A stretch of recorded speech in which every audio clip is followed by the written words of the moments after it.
ಕೇವಲ ಬೆಂಗಳೂರು ಮಾತ್ರ ಅಲ್ಲ, ಜಿಲ್ಲಾ ಕೇಂದ್ರಗಳಲ್ಲೂ ಕೂಡ ವಿದ್ಯಾರ್ಥಿಗಳು ಪಾಪ ನೀಟ್ ಪರೀಕ್ಷೆ ಬರೆದವರು ಈಗ ತಲೆ ಮೇಲೆ ಕೈ ಇಟ್ಕೊಂಡು ಕೂತಿದ್ದಾರೆ. ಮರುಪರೀಕ್ಷೆಗೆ ಧಾರವಾಡದ ಅಭ್ಯರ್ಥಿಗಳು ಕೂಡ ಬೇಸರ ವ್ಯಕ್ತಪಡಿಸಿದ್ದಾರೆ. ಕಷ್ಟಪಟ್ಟು ಓದಿದ ನಮಗ್ಯಾಕಿಂತ ಶಿಕ್ಷೆ? ಪ್ರಶ್ನೆ ಪತ್ರಿಕೆ ಎಲ್ಲಿ ಸೋರಿಕೆಯಾಗಿದೆಯೋ ಅಲ್ಲಿ ಮರುಪರೀಕ್ಷೆ ಮಾಡಲಿ, ನಾವೆಲ್ಲರೂ ಮರುಪರೀಕ್ಷೆ ಯಾಕೆ ಬರಿಬೇಕು ಅಂತ. ಅದು ಹಂಗೆ ಹೇಳೋಕ್ಕಾಗಲ್ಲ, ಯಾಕೆಂದರೆ ಇದು ನ್ಯಾಷನಲ್ ಲೆವೆಲ್ ಎಕ್ಸಾಮ್. ಇದು ಒಂದು ಸರ್ತಿ ರದ್ದು ಮಾಡಿದ್ರೆ ಇಡೀ ಇಂಡಿಯಾದಲ್ಲೇ ಅಲ್ಲ, ಫಾರಿನಲ್ಲಿ ಎಕ್ಸಾಮ್ ನಡೆಯುತ್ತಿದ್ದು 14 ಸೆಂಟ್ರಲ್ಲಿ. ಗೊತ್ತಾ ನಿಮಗೆ? ಫಾರಿನಲ್ಲಿ 14 ಸೆಂಟ್ರಲ್ ಎಕ್ಸಾಮ್ ಆಗಿದೆ.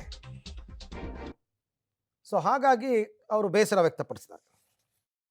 ಅಂದ್ರೆ ಮೊದಲು ಈ ಎಕ್ಸಾಮ್ ಬರಕಂತ ನಾವು ಭಾಳ ಓದಿದ್ವಿ ರೀ. 2 ವರ್ಷ ಆಗಿತ್ತು. ಅದ್ರ ಹಿಂದಿನ ಒಂದು ವಾರ ಎಲ್ಲ ಫುಲ್ ಕಷ್ಟಪಟ್ಟು ರಾತ್ರಿ ಎಲ್ಲ ಇದ್ದು ಓದಿದ್ವಿ ರೀ. ಈಗ ಪೇಪರ್ ಲೀಕ್ ಆಗೈತೆ ಅಂದ್ರೆ ಒಂದು ಸ್ವಲ್ಪ ಮನ್ಸಿಗೆ ಬೇಜಾರಾಗತ್ತೈತೆ ರೀ. ಈಗ ಆ ಟೈಮ್ ಮತ್ತು ಕಷ್ಟಪಟ್ಟಿದ್ದು ವಾಪಸ್ ಅದು ಭಾಳ ಹೊಲಸಿತ್ತಲ್ಲ ರೀ. ಆ ಫೇಸ್ ವಾಪಸ್ ಮಾಡ್ಬೇಕಂತ ಸ್ವಲ್ಪ ಬೇಜಾರಾಗತ್ತೈತೆ ರೀ. ಬಟ್ ಏನು ಮಾಡೋಕ್ಕಾಗಿಲ್ಲ, ಆಗೈತೆ. ಅದನ್ನ ಪಾಸಿಟಿವ್ ಆಗಿ ತೊಗೊಂಡು ಈಗ ಮುಂದೆ ಓದ್ಬೇಕಂತ ಒಂದು ಸ್ವಲ್ಪ ಪ್ಯಾನಿಕ್ ಆಗತ್ತೈತೆ ರೀ. ಬಿಕಾಸ್ ಭಾಳ ಚಾಪ್ಟರ್ಸ್ ಅದಾವೆ, 90+ ಚಾಪ್ಟರ್ಸ್ ರೀ. ಕಮ್ಮಿ ಟೈಮ್ನಾಗ ಓದೋದು ಪ್ಯಾನಿಕ್ ಆಗತ್ತೈತೆ ರೀ. ಬಟ್ ಏನು ಮಾಡೋಕ್ಕಾಗಿಲ್ಲ ರೀ, ಆಲ್ರೆಡಿ ಆಗೈತೆ ರೀ. ಸೊ ಬೆಟರ್ ಅದು ಮಾಡ್ಕೊ ಅಂದ್ರೆ ಅವ್ರಿಗೆ ಆಲ್ರೆಡಿ ನಮ್ಮ ಫ್ಯಾಮಿಲಿ ಎಲ್ಲ ಪೂರ ಪ್ಲಾನ್ ಹಾಕಿತ್ತು ರೀ, ಹಿಂಗೆ ಮಾರ್ಕ್ಸ್ ಬಂದ್ರೆ ಹಂಗೆ ಮಾಡ್ಬೇಕು ಹಂಗಂತ. ಈಗ ಸೊ ಅದೆಲ್ಲ ವಾಪಸ್ ಹೋತಲ್ಲ, ಅದೊಂದು ಬೇಜಾರಿ. ಅದು ಬಿಟ್ರೆ ಅಂದ್ರೆ ಮೊದಲು ಚಲೋನೇ ಮಾಡ್ಕೊಂಡಿದ್ದೆ ಪ್ರಿಪ್ರೇಷನ್. ಲೈಕ್ ನಾನು 12th ಮುಗಿದಿಂದ 1.5 ಮಂತ್ಸ್ ಇತ್ತು ನಂಗೆ ಅರೌಂಡ್ ನೀಟ್ ಪ್ರಿಪ್ರೇಷನ್ ಮಾಡಲಿಕ್ಕೆ.